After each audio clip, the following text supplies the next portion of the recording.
Kini waktunya menabur dan menuai, membangun prasarana dan mereformasi gereja sehingga tidak seorang pun yang berkekurangan. Mengasihi Allah, membenci dosa, dan suka memberi. Salam, selamat hari Minggu. Tuhan senantiasa memberkati kita semua. Kita senang, selalu baik, sehat, diberkati Tuhan semua keluarga, anak-anak, dan pekerjaan kita semua. Saat ini adalah hari Minggu 29 November 2020. Kita akan beribadah di rumah kita masing-masing, dan kita selalu harus menghargai Tuhan, menghargai waktu ibadah, agar hidup kita selalu dijaga Tuhan, diberkati Tuhan pekerjaan kita, diberkati Tuhan anak-anak kita semua yang sekolah. Demikian anak-anak yang masih balita, anak-anak yang baru lahir, semua dalam proteksi Tuhan, dalam lindungan Tuhan. Tuhan senantiasa memberkati kita semua. Kita akan mendengar satu lagu pujian sebelum kita masuk dalam renungan firman Tuhan, yaitu Bagai Raja Wali.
Bapak Ibu saudara-saudara dikasihi Tuhan, marilah kita lebih dahulu berdoa kepada Tuhan.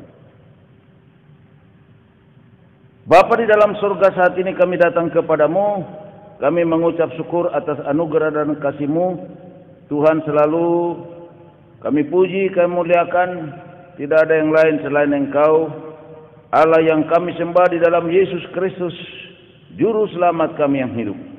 Kami bersyukur Tuhan telah memberkati kami seminggu yang lalu sampai hari ini, dan Tuhan telah memberkati segala usaha dan pekerjaan kami, memberi rezeki, memberkati anak-anak kami yang masih balita, yang baru lahir, dan yang sudah sekolah.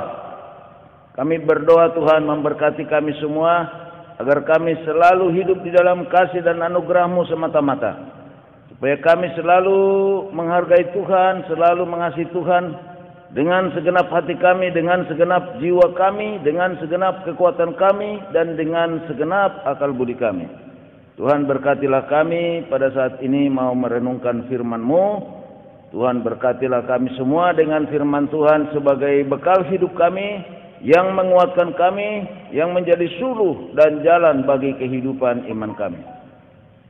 Kami serahkan ke dalam tangan-Mu, hamba-Mu. Tuhanlah yang memberkati, memakai hamba-Mu untuk memberitakan firman-Mu. Berkati kami semua umat-Mu yang mendengar firman-Mu, sehingga kami bisa melakukan apa yang Tuhan kehendaki untuk kami perbuat di dalam dan melalui hidup kami ini. Terima kasih ya Tuhan, adalah doa kami semua yang kami panjatkan kepadamu. Di dalam nama Tuhan Yesus kami berdoa dan bersyukur kepada Tuhan. Amin.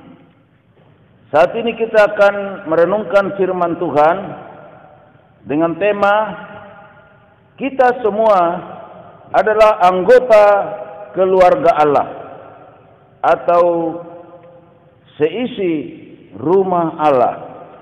Kita ambil dari Efesus pasal 2 ayat 11 sampai dengan ayat yang ke-22. Mari kita baca. Dipersatukan di dalam Kristus.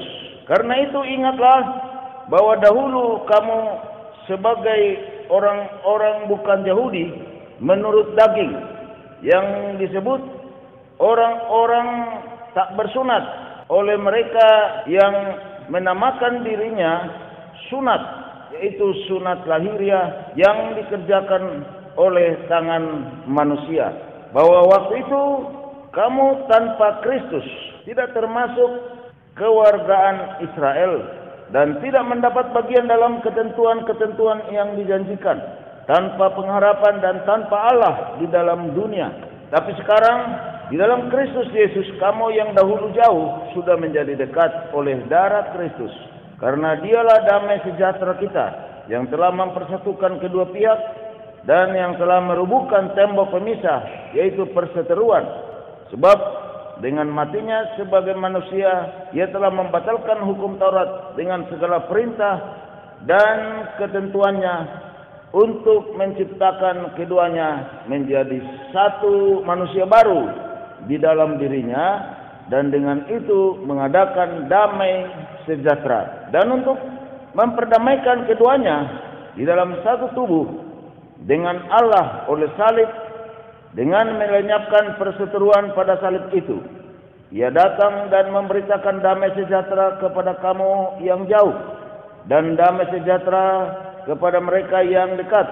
Karena oleh Dia kita kedua pihak dalam satu roh beroleh jalan masuk kepada Bapa. Demikianlah kamu bukan lagi orang asing dan pendatang, melainkan kawan sewarga dari orang-orang kudus dan anggota-anggota keluarga Allah, yang dibangun di atas dasar para rasul dan para nabi, dengan Kristus Yesus sebagai batu penjuru.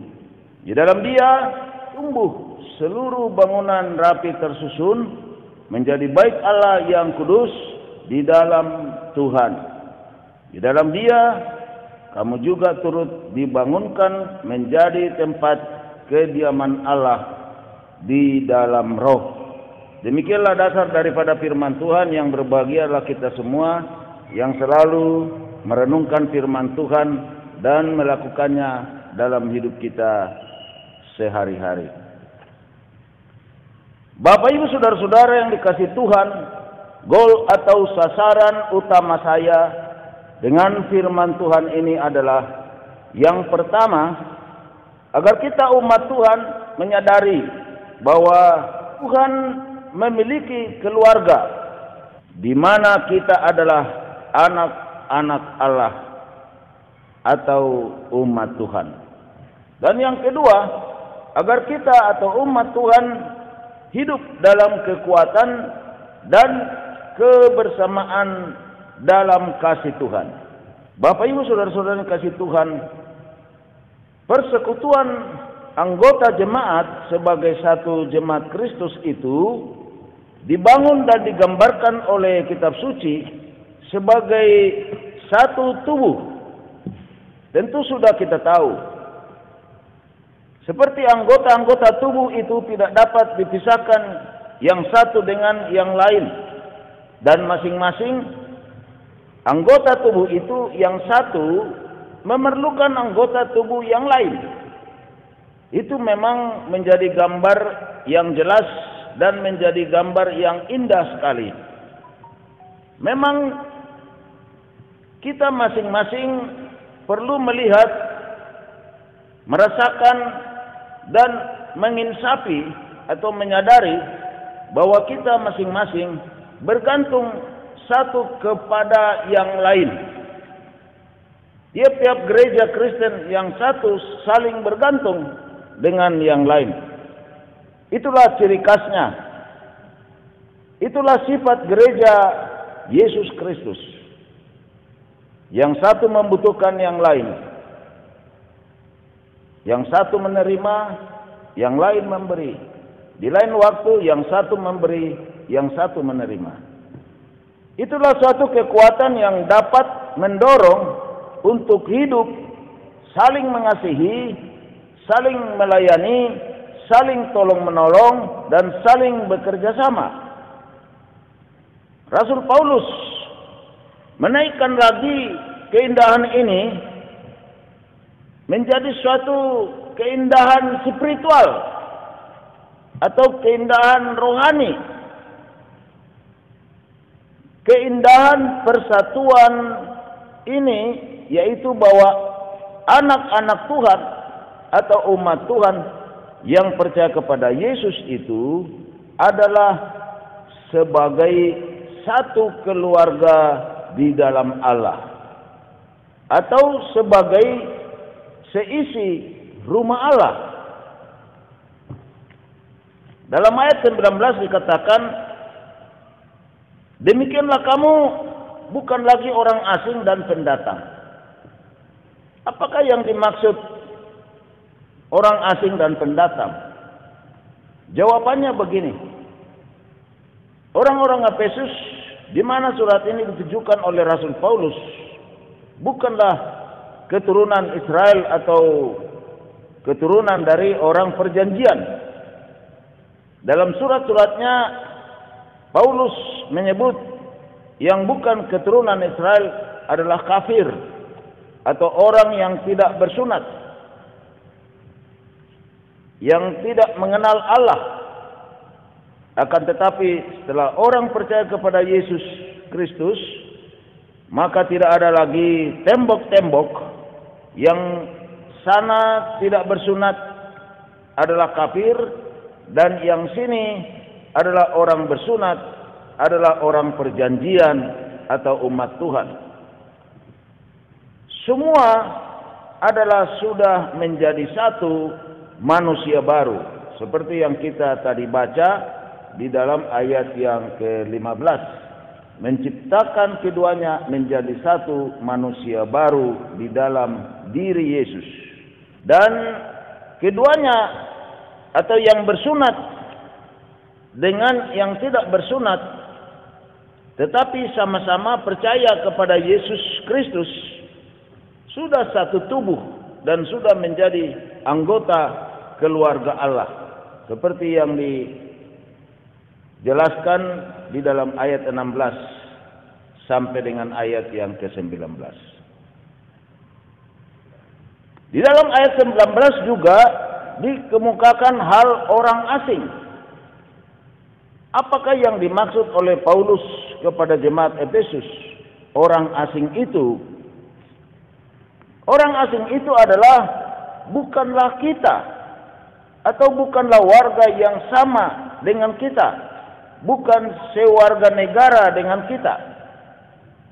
Jika hal ini dimaksudkan dalam hal pemerintahan, seorang warga negara asing hendak masuk ke Indonesia misalnya harus memiliki izin masuk atau izin tinggal di Indonesia ini. Jadi seorang warga negara asing harus memenuhi berbagai peraturan untuk dapat terus berada di Indonesia ini. Juga hal kata pendatang di dalam ayat 19 tadi, jika diartikan secara umum, adalah orang yang menumpang sementara untuk tinggal atau mondok. Pendatang atau orang yang menumpang tidak ada hak untuk membicarakan rumah tangga atau keluarga di mana dia tinggal atau di mana dia ditampung. Tetapi Rasul Paulus di sini menegaskan bahwa orang Efesus yang sudah percaya kepada Yesus Kristus bukan lagi sebagai orang asing, bukan lagi sebagai pendatang di dalam keluarga Allah, di dalam seisi rumah Allah. Mereka bukan berdarah Yahudi yang percaya kepada Yesus, yang tetap disebut keluarga Allah atau seisi rumah Allah. Tetapi siapa saja, kulit apa saja, suku apa saja, semuanya sudah menjadi satu keluarga, satu rumah di dalam rumah Allah, di dalam keluarga Allah sebagai anak-anak Allah. Seperti yang dikatakan di dalam Yohanes pasal 1 ayat yang ke-12 dikatakan, tetapi semua orang yang menerima Yesus, menerimanya, diberi Tuhan Yesus atau diberinya kuasa supaya menjadi anak-anak Allah, yaitu mereka yang percaya dalam namanya. Surat Efesus ditulis pada saat pemberitaan Injil kepada orang yang bukan Yahudi, lalu kemudian berkembang sehingga mereka berbondong-bondong membanjiri gereja. Ada bahaya yang bisa terjadi dari orang-orang yang datang berbondong-bondong yang tadinya bukan Yahudi menjadi orang Kristen atau orang percaya kepada Yesus. Yaitu mereka yang sudah percaya kepada Yesus atau sudah Kristen bisa berbantah-bantah dengan orang percaya kepada Yesus asal Yahudi, yang selalu membanggakan bahwa mereka adalah umat perjanjian atau umat Allah.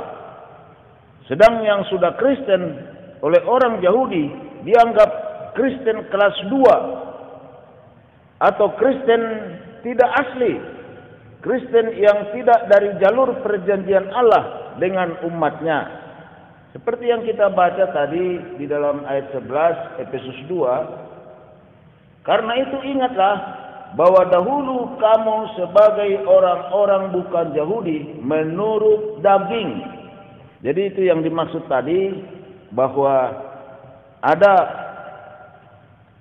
yang disinggung oleh Rasul Paulus tentang hal orang Kristen yang bukan berasal dari keturunan Yahudi dan juga orang Kristen yang berasal dari keturunan Yahudi.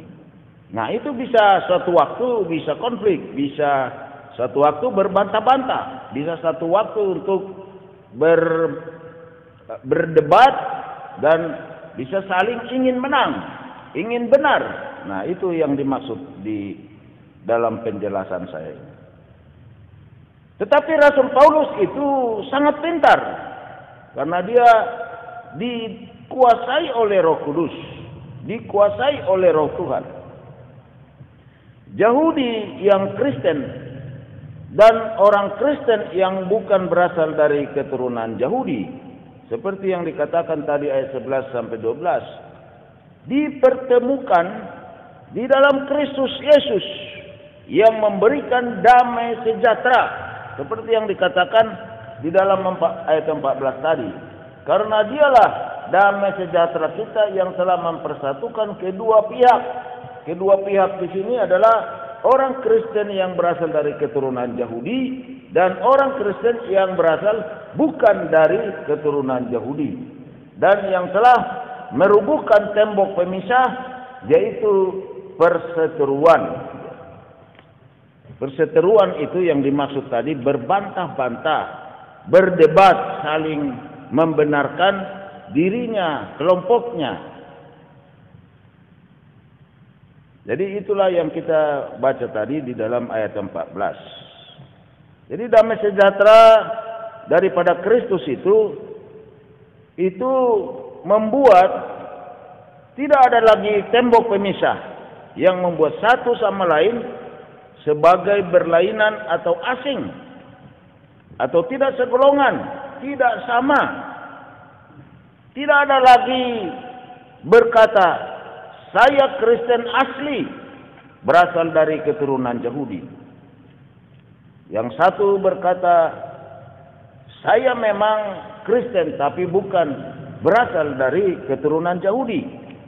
Jadi yang satu merasa mungkin rendah diri, yang satu merasa bangga.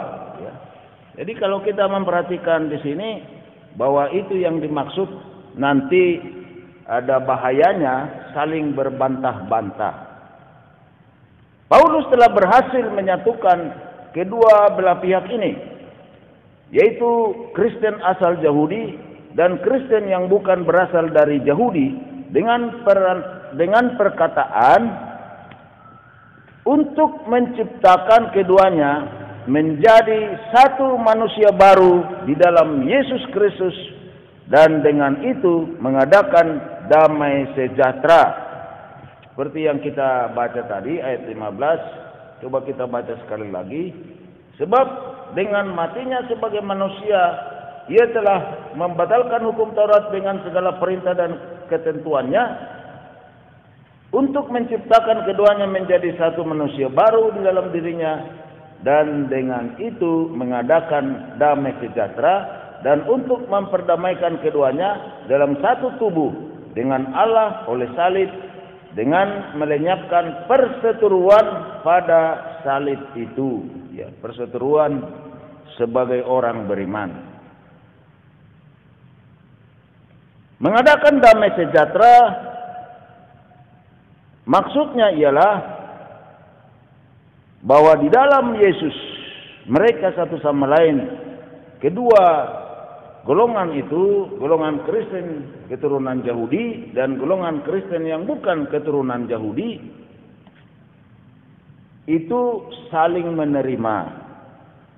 Itu yang dimaksud dengan damai sejahtera. Saling menerima, bisa hidup bersama dengan rukun, saling mengasihi, saling menghargai, saling berbagi, saling mendukung, saling tolong-menolong, saling bekerja sama di dalam pekerjaan Yesus dan terutama saling mendoakan, ya. Seperti yang dikatakan di ayat 16, untuk memperdamaikan keduanya. Dan kedua belah pihak akhirnya dapat beroleh jalan masuk kepada Bapa atau Allah. Atau di dalam hal konteks tema kita, jalan masuk menjadi anggota rumah Allah, sehingga mereka menjadi seisi rumah Allah atau anggota keluarga Allah. Seperti yang kita baca tadi ayat 17 sampai 18, ia datang dan memberitakan damai sejahtera kepada kamu yang jauh dan damai sejahtera kepada mereka yang dekat, karena oleh dia kita kedua pihak dalam satu roh beroleh jalan masuk kepada Bapa. Demikianlah kamu bukan lagi orang asing dan pendatang, melainkan kawan sewarga dari orang-orang kudus dan anggota-anggota keluarga Allah.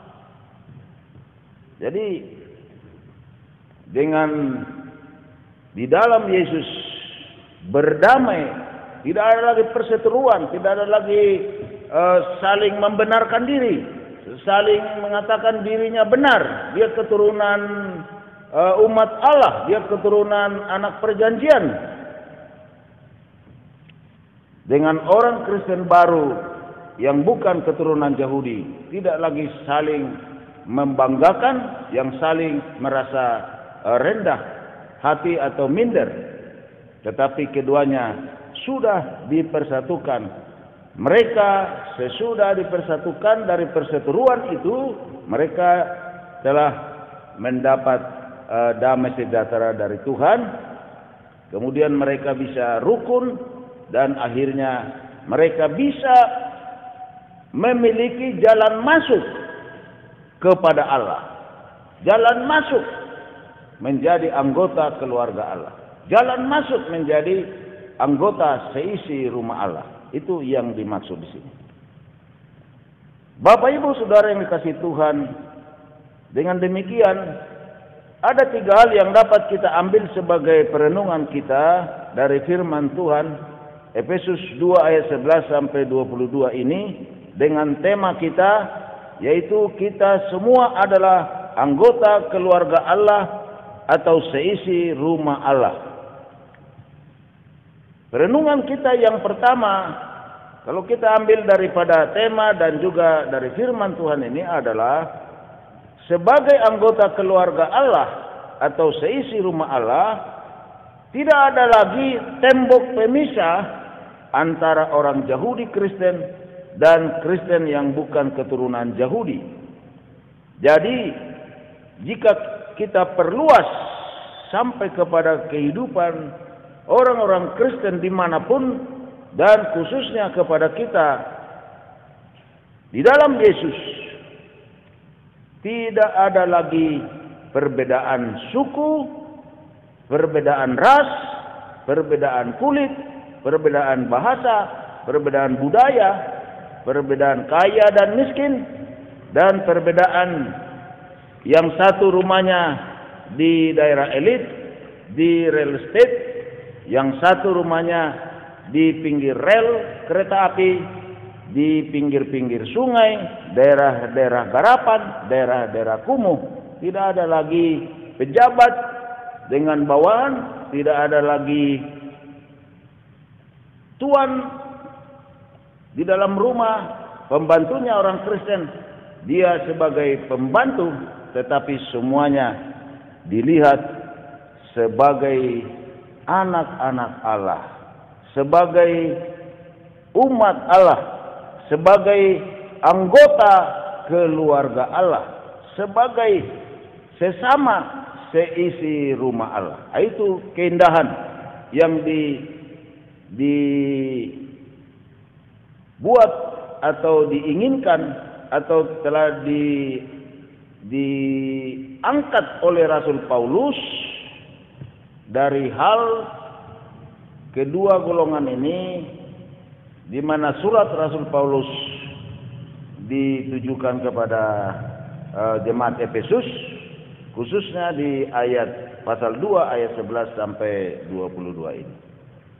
Jadi Rasul Paulus sudah berhasil mengangkat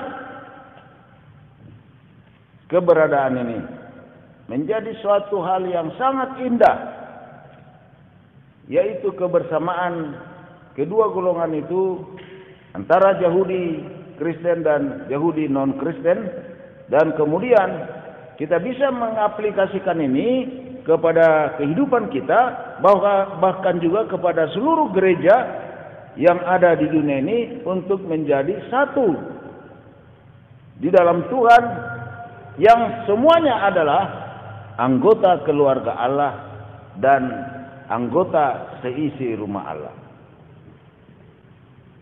Yang kedua, sebagai renungan kita dari firman Tuhan ini adalah sebagai anggota keluarga Allah atau sebagai seisi rumah Allah.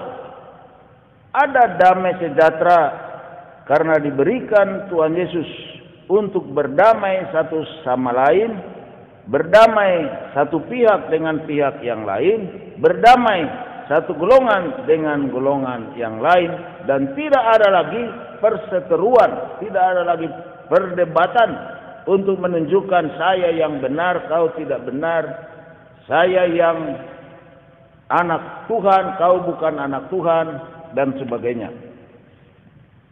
Di dalam Yesus Kristus, kita harus saling menerima perbedaan, yaitu perbedaan suku, ras, status sosial, kaya dan miskin, pejabat dan bawahan, tuan rumah dan pembantu rumah tangga. Yang penting adalah sudah sama-sama percaya kepada Yesus Kristus sebagai Tuhan dan Juru Selamatnya, sebagai penebus dosanya, sebagai pemberi hidup yang kekal kepadanya. Apalagi kita umat Tuhan, satu gereja, satu persekutuan ibadah, itu tentu juga persekutuan rohani ini akan lebih dikuatkan lagi satu sama lain. Jadi tidak ada lagi saling meremehkan yang lain, meremehkan yang satu lagi, atau meremehkan yang lain lagi, dan saling membanggakan diri, saling juga meremehkan mungkin pihak-pihak yang dia tidak suka.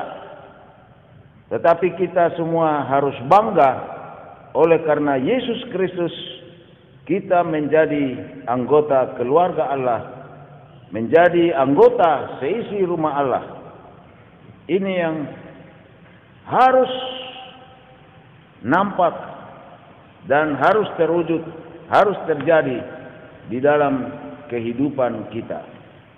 Yang ketiga sebagai perenungan kita dari tema dan firman Tuhan ini, yaitu sebagai anggota keluarga Allah atau sebagai anggota seisi rumah Allah harus saling mendoakan, saling mendukung, saling menerima, dan saling memberi, saling menolong, saling bekerja sama dalam pekerjaan Yesus Tuhan kita, dan saling menasihati kalau ada hal yang tidak baik dan benar, agar kehidupan yang satu yang sudah tidak baik menjadi baik kembali. Ada beberapa ayat firman Tuhan yang kita bisa ambil sebagai pendukung daripada perenungan ini. Di dalam Galatia 6 ayat 2 dikatakan, bertolong-tolonganlah menanggung bebanmu, demikianlah kamu memenuhi hukum Kristus. Dan di dalam Galatia 6 ayat 10, karena itu selama masih ada kesempatan bagi kita, marilah kita berbuat baik kepada semua orang, tetapi terutama kawan-kawan kita seiman. Maksudnya di sini seiman di dalam Yesus. 1 Yohanes 3 ayat 17 sampai 18 dikatakan, barang siapa mempunyai harta duniawi dan melihat saudaranya menderita kekurangan, tetapi menutup pintu hatinya terhadap saudaranya itu, bagaimanakah kasih Allah dapat tetap di dalam dirinya? Anak-anakku, marilah kita mengasihi bukan dengan perkataan atau dengan lidah, tetapi dengan perbuatan dan dalam kebenaran. Dan 1 Petrus 1 ayat 22 dikatakan, karena kamu telah menyucikan dirimu oleh ketaatan kepada kebenaran, sehingga kamu dapat mengamalkan kasih persaudaraan yang tulus ikhlas. Hendaklah kamu bersungguh-sungguh saling mengasihi dengan segenap hatimu. Ibrani 13 ayat 1 sampai 2 berkata, peliharalah kasih persaudaraan, janganlah kamu lupa memberi tumpangan kepada orang, sebab dengan berbuat demikian beberapa orang dengan tidak diketahuinya telah menjamu malaikat-malaikat. Jadi saling mendemonstrasikan atau saling mempraktekkan kasih Tuhan, kita terlihat dan teruji di hadapan Tuhan sebagai anggota keluarga Allah atau sebagai anggota seisi rumah Allah. Kita semua akan diberkati oleh Tuhan. Tuhan Yesus memberkati kita semuanya. Amin. Kita akan mendengar firman Tuhan, mendengar lagu pujian lagi, yaitu Sungguh Ku Bangga Bapa.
marilah kita berdoa kepada Tuhan.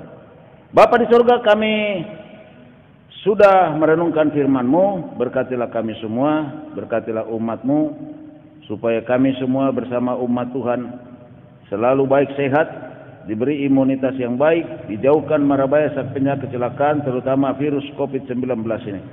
Berkati anak-anak kami yang baru lahir, berkati pertumbuhan mereka dengan hikmat dan kepintaran, berkati juga yang masih balita, berikan juga kepada mereka kekuatan, hikmat, kepintaran, berkati juga yang sekolah, juga Tuhan karuniakan dengan hikmat dan kepintaran, berkati juga kami semua orang tua yang bekerja, berikanlah rezeki yang baik, berkati Tuhan yang ingin untuk berusaha, Tuhan memberi kepada mereka juga untuk maju, untuk mereka bertindak, untuk melakukan usaha sekecil apapun, merintisnya dari kecil sampai akhirnya Tuhan memberkati nanti mereka bisa besar. Berkatilah Tuhan semua umat-Mu yang bekerja, berikanlah rezeki yang baik, dan Tuhan juga yang akan memberkati bangsa dan negara kami. Berkatilah Tuhan Bapak Presiden kami, Wakil Presiden, dan juga lembaga-lembaga tinggi negara, supaya mereka semua bekerja keras untuk memperbaharui, untuk meningkatkan kembali kehidupan ekonomi bangsa kami ini. Berkatilah Tuhan khususnya di bidang kesehatan yang menangani virus COVID-19 ini, supaya mereka ya Tuhan yang menanganinya, mulai dari dokter, perawat, dan sampai kepada gugus tugas yang sudah dipercayakan pemerintah, bekerja dengan keras, dengan rajin, dengan tekun, dan banyak inovasi, sehingga kami semua masyarakat Indonesia ini semua semakin kecil yang terkena virus ini, dan akhirnya dengan adanya vaksin yang sudah diprogram pemerintah, seluruh masyarakat Indonesia terhindar dari virus ini, yang akhirnya tidak akan ada lagi virus di Indonesia ini. Berkatilah kami semua dalam program-program pelayanan di gereja ini, berkati Tuhan untuk pelayanan-pelayanan berikutnya, dan Tuhan juga yang akan memberkati kami supaya bisa selalu bersatu di dalam kasih dan anugerah Tuhan, sehingga hidup kami semua umat-Mu diberkati oleh Tuhan. Kami serahkan ke dalam tengah-Mu yang sakit, Tuhan jamah, Tuhan sembuhkan. Yang sakit yang masih di rumah, Tuhan jamah, Tuhan sembuhkan. Tuhan berkati imunitas mereka, Tuhan tambahi kekuatan fisiknya, Tuhan memberkati juga supaya mereka beriman bahwa satu waktu Tuhan akan menyembuhkan mereka. Berkati umat-Mu yang mengalami sakit penyakit, yang ada di rumah sakit, atau mungkin dari rumah ke tempat pelayanan dokter. Berkatilah semua Tuhan, terutama yang terkena virus COVID-19 ini. Mungkin kami tidak bisa membantu mereka, tetapi kami hanya dapat berdoa. Saudara-saudara seiman kami yang masih berada di tempat atau di rumah sakit yang mengalami virus COVID-19 ini, dan Tuhan menjamah menyembuhkan mereka semua, supaya mereka bisa pulang dengan sukacita bahagia ke rumah mereka masing-masing. Terima kasih ya Tuhan, kami serahkan ke dalam tangan-Mu seluruhnya hidup kami. Biarlah kami senantiasa mempersembahkan hidup kami kepada Tuhan, selalu mengandalkan Tuhan dalam segala hal, selalu mengasihi Tuhan, selalu takut akan Tuhan, sehingga kami semua diberkati Tuhan. Dan dengan firman Tuhan ini, berkatilah kami semua, supaya saling mengasihi dengan sungguh-sungguh satu sama lain, dan kami semua dapat merasakan kebahagiaan bahwa kami satu sebagai anggota-anggota keluarga Allah. Terpujilah nama-Mu Tuhan kekal selamanya. Dalam nama Tuhan Yesus kami berdoa dan bersyukur kepada Tuhan. Amin. Selamat hari Minggu. Tuhan Yesus memberkati.